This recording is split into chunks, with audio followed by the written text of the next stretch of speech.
Okay, perfect. There we go. So again, welcome. Thank you for joining me today. My name is Jesse Wieland. I'm the Assistant Director at the Office of National Fellowships. So today we're going to be talking about the English Teaching Assistantships for Fulbright.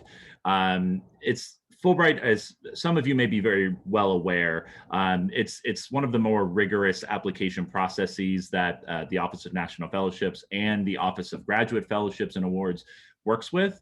And so I'm going to talk a little bit later about how both of our offices can support you through this process and managing this application, more specifically in helping you craft the statement of grant purpose and the personal statement, which are the two major components of this application, but there are many smaller but equally significant aspects of this as well. So we're going to go through all of those individual components. I'm going to talk a little bit about the screening process for Fulbright and how you can make your application stand out at that national level.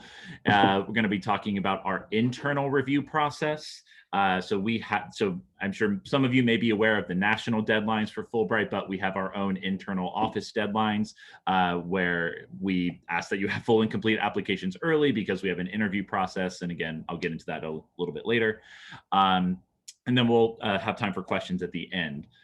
I'm not going to bore you with all of the history of Fulbright. Really, the main takeaway from this is that when Fulbright was founded, it was founded as a means to increase peace and understanding between the United States and other countries. And so that cultural exchange, that mutual peace and understanding is still Fulbright's main mission.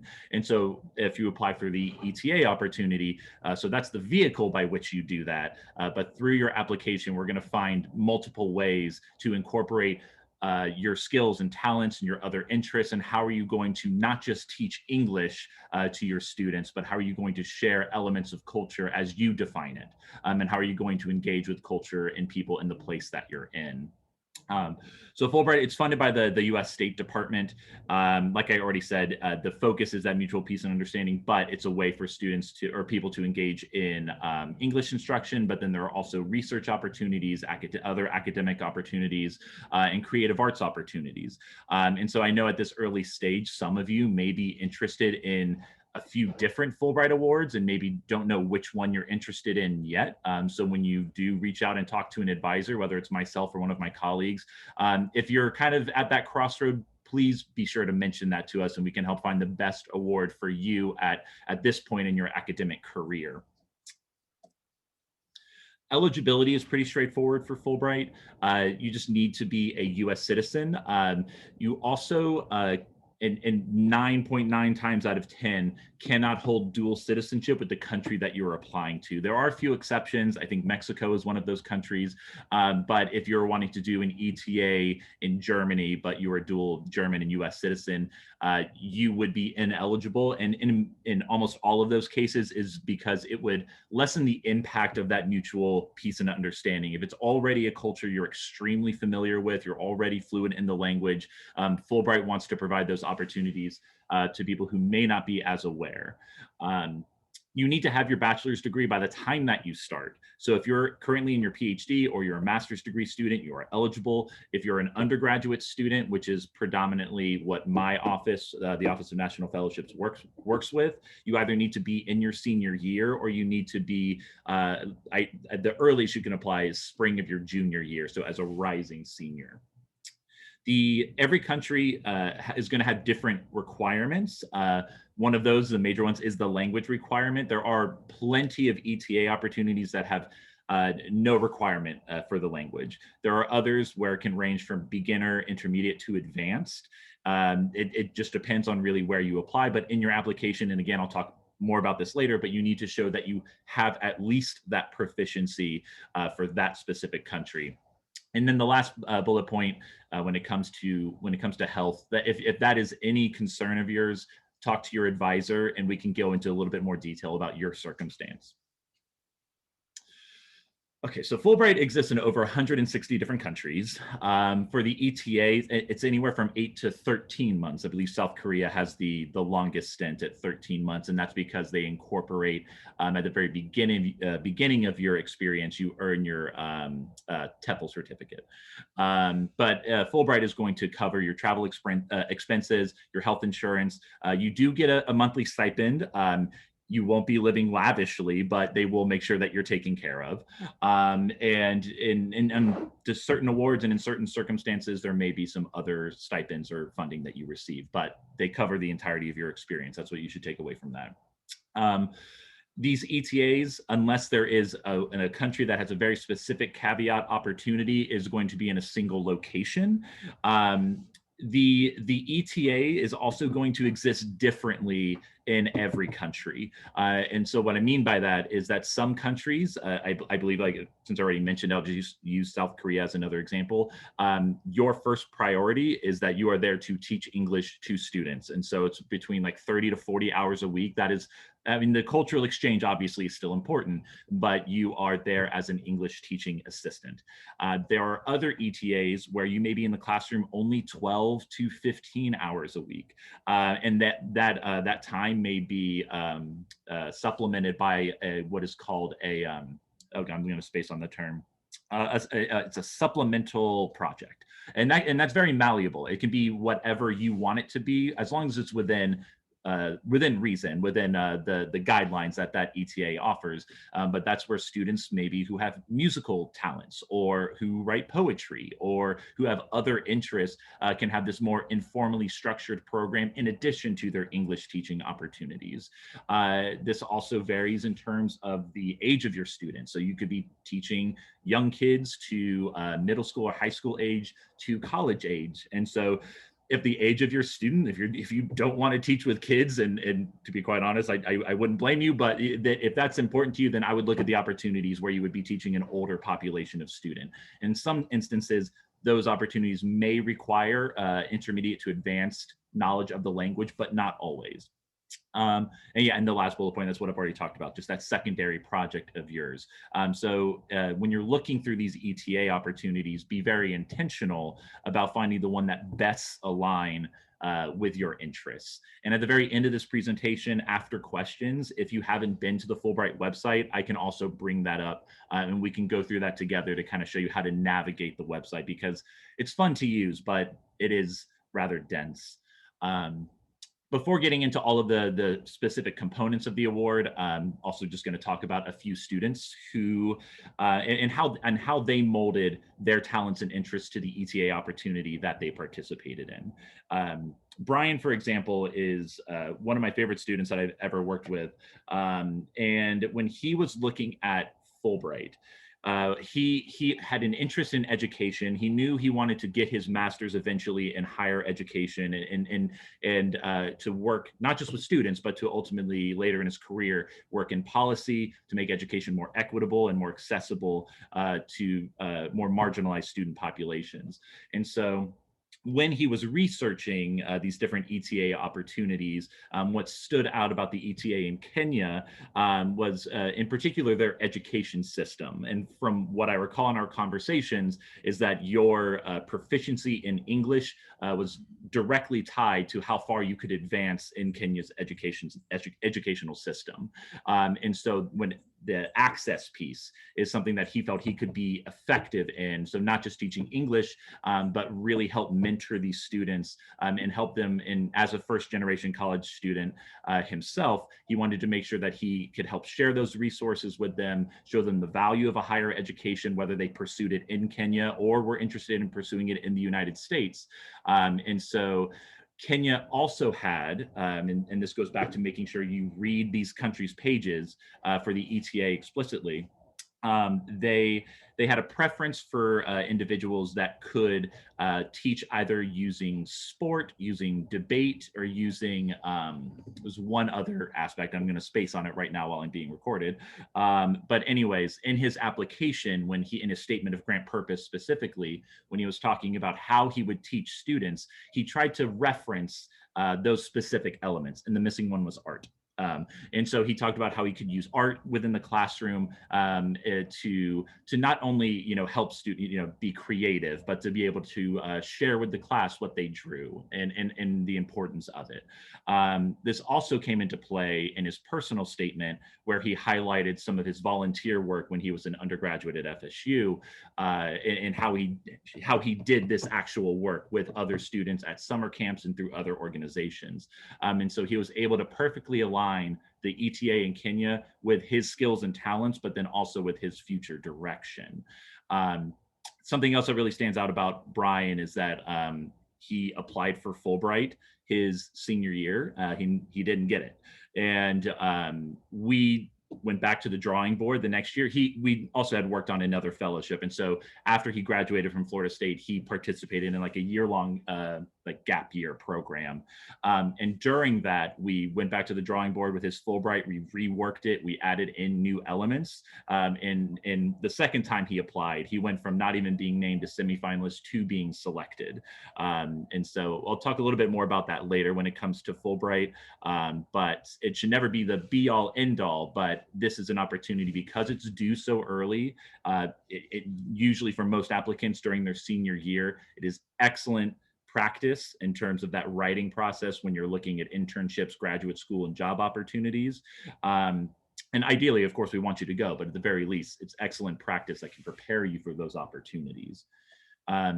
Chelsea, I didn't work with her directly, and I hope I describe her Fulbright experience as best I can. But what I do remember is that when she applied to Luxembourg, and so her studies were in like her French was her focus.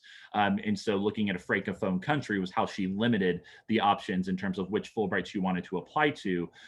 But in Luxembourg specifically, part of her research was tied to smell and memory. And so by using that, she wanted to use smell as a way to explore spaces and explore cities. Again, I'm not going to describe it as cool as it was, but Chelsea was just a phenomenal example of being very intentional with where she selected and why she wanted to apply to the country that she did.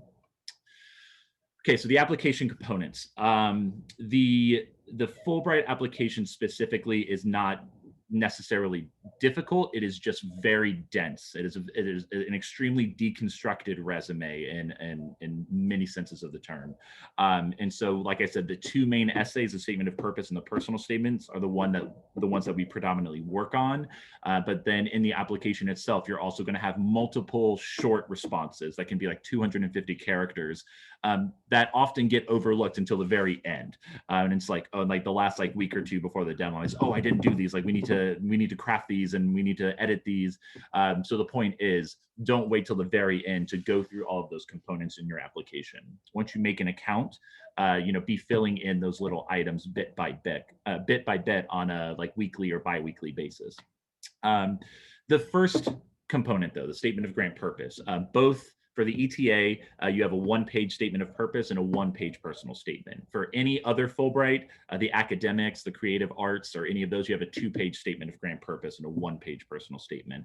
And so there's a lot to cram into that first essay. Obviously, you're going to want to show the reviewer that you have, and you don't need a background in education, nor do you need to be, in many cases, wanting to pursue a career in education, but you need to show that you have creativity in the classroom in terms of your pedagogical methods. And so how are you going to teach English to these students in a way that is not just, we're going to go through our grammar and learn how to structure sentences, but it's going to share culture and share maybe some elements of who you are and your experiences.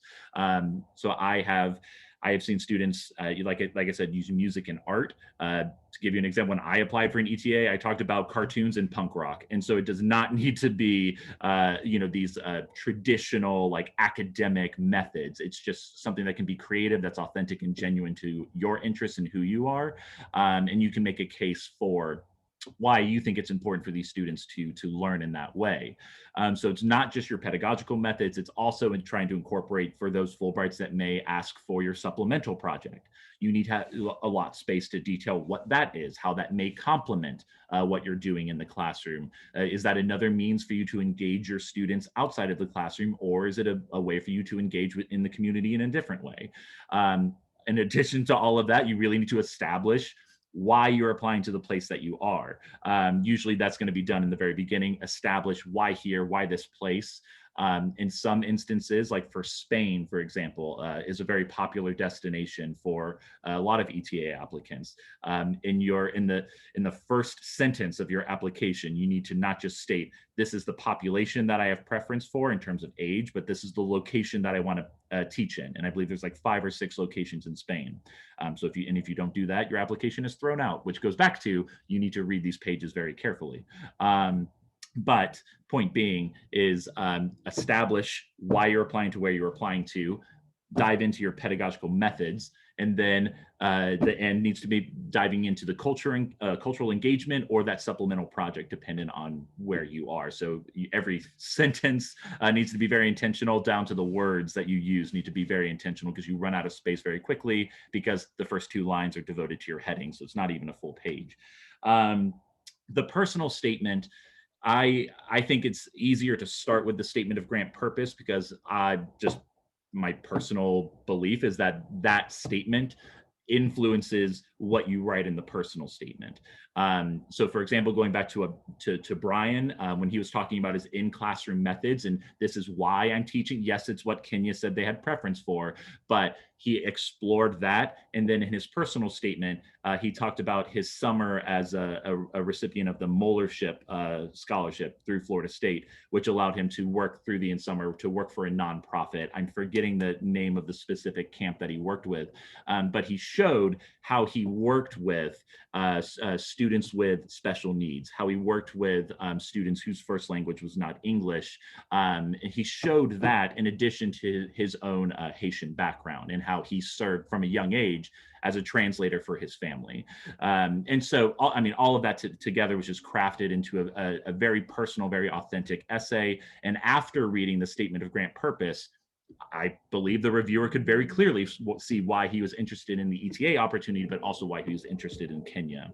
And so whatever that story looks like for you, we're usually going to take, what I tell my students is maybe about half a page to dig into that story before we give the so what of why we're talking about this, of tying it back into Fulbright, the country, this experience ahead of you, or where you ultimately see yourself going as a result of Fulbright. Like I said at the beginning, if you do have questions, please feel free to type them in the chat. I know I talk quickly, and so it'll give me a chance to maybe breathe for a second. The language evaluation is not required for a lot of countries. Maybe it's about a 50-50 split. So if you do need it, if you do need to show like intermediate proficiency in French, you can find somebody in Florida State's French department where they will sit down with you. They will evaluate you on your reading, your writing, your speaking, and you just need to meet that intermediate threshold. If it's not required for your country, but you do have language proficiency that you feel is relevant, there's also a self-evaluation that you can fill out in the application, just to show what that other language proficiency is, which in certain cases can be very important if the population of student that you're working with maybe is bilingual, or there are opportunities where you do work with immigrants within these different countries. And so if you have that, be sure to list it. The reference forms, every other Fulbright opportunity is going to be a letter of recommendation. These reference forms have about 5 questions, I believe. So your reviewer, your recommender that you select is just going to have about maybe 250 characters. It's very short per response, to give an example of you demonstrating leadership, to give an example of their belief in your ability to serve as a citizen diplomat, or an example perhaps of where you mentored or demonstrate. It's the questions of that nature, just to show your potential to be that leader in the classroom for these students. The transcripts, at the time that you apply, I believe they just need to be unofficial. If you are selected, you will need to submit official. So if you kind of just want to nip it in the bud from the get-go, submit your official. But if you don't want to pay that $10 or $15, $20, I don't know, FSU keeps increasing that scam, but if you just go with the unofficial until you are hopefully selected. And then the passport, if you don't have one, I'm pretty sure you can just get that through international programs at FSU in the stadium. That's when I got my passport, like 5 or 6 years ago. And so they can help. And I believe the process doesn't take as long as if you just applied normally. Strong applications. So like I was saying at the beginning, that commitment to that mutual peace and understanding, that is going to, when done well, show up in multiple ways in your application. And so we always want to make sure that we're trying to weave in those cultural elements and your ability to be that cultural ambassador. The limited in-country experience, it's that in most cases it's not an issue. Like I've had some students that are like, I've been going to I don't know, Brazil like every other summer since I was a kid, and I really want to apply to Brazil. That doesn't necessarily preclude you. We just need to show what you still have to gain, or how that experience has really given you the knowledge to understand what aspects of culture can be shared that maybe do align with the United States, or that you do want to emphasize. This is more so for students who may be like maybe say they graduated from FSU last year and they've been spending the last year in Spain working, or whatever it may be. If you're in Spain for a year and then you apply to Spain that would exclude you.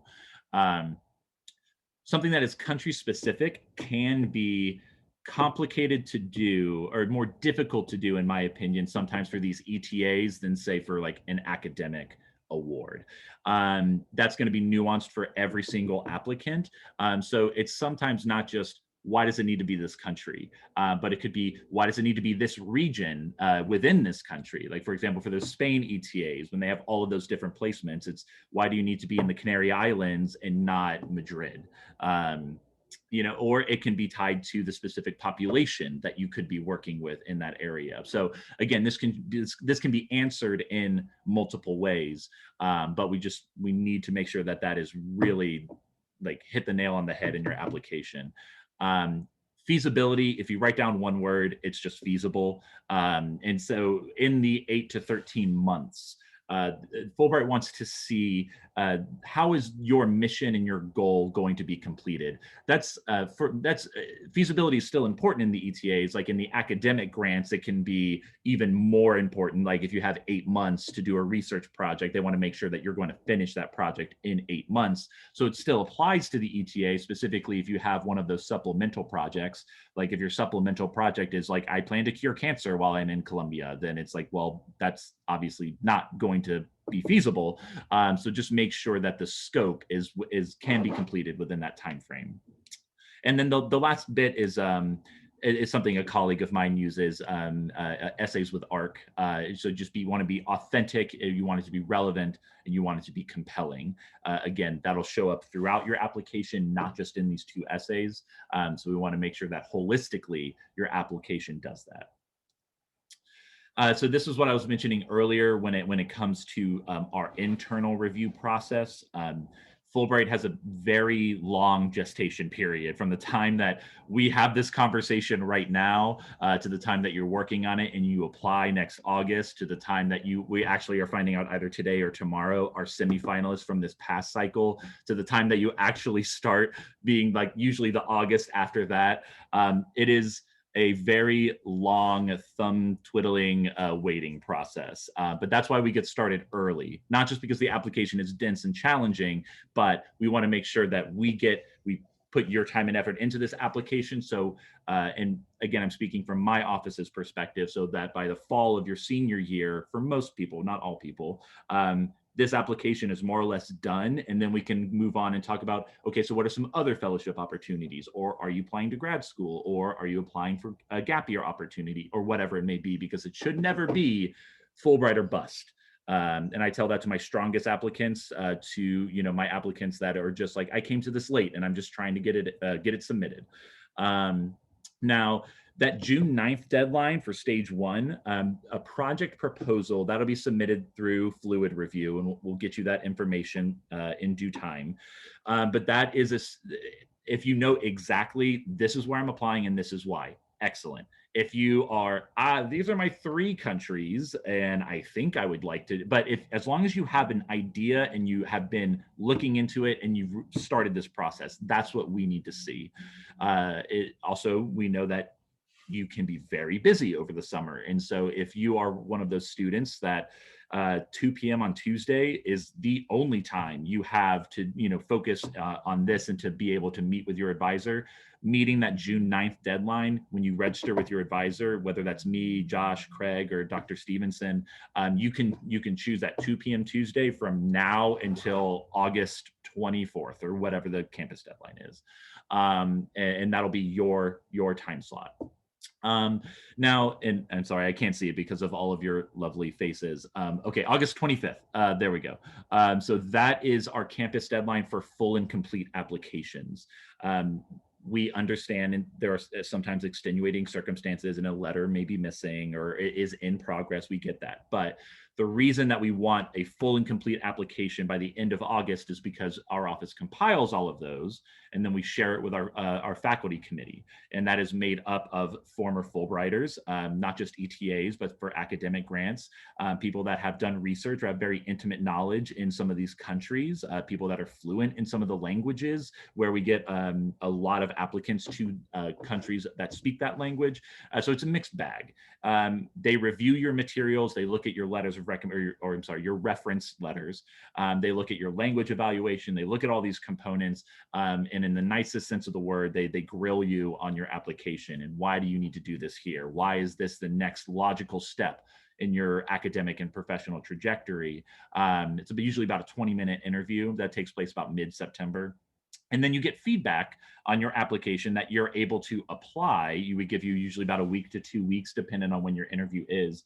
But the other benefit of that, is that you also, one of those committee members is going to fill out a CCE form, stands for Campus Committee Evaluation Form, that essentially says Florida State University endorses this applicant. Here's the potential we believe they possess, and it's something that we attach, so you don't even have to worry about it. So that's the other benefit of going through our process, is that you get this additional form that ties back to feasibility of project, which is that really important word to write down. And it's just another piece of evidence that the review committee at the national level will have that shows your ability to be that citizen diplomat, but also be effective in the classroom.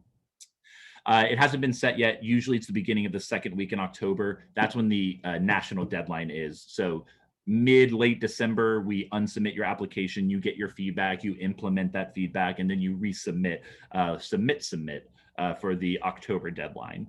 And like I just said, we are finding out like today or tomorrow, I've been on the website like 10 times today already, if you are being pushed forward from the American Review Committee to the host country review committee.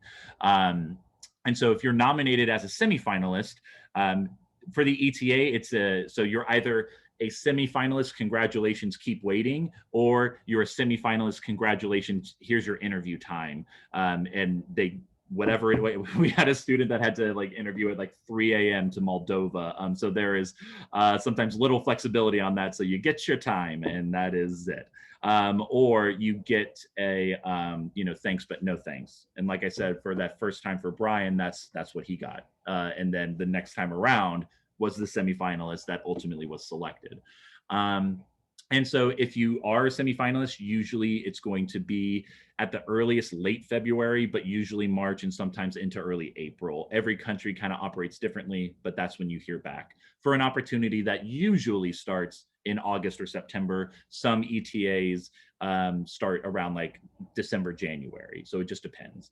Yeah, so as you can see, a very long waiting process. The Office of National Fellowships and the Office of Graduate Fellowships and Awards.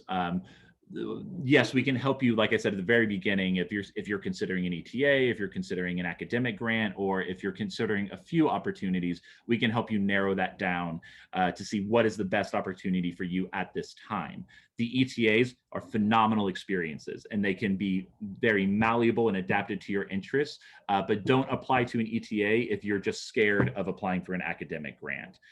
That's sometimes where, we have to have that talk with students, is don't sell yourself short if you think this is the right fit for you.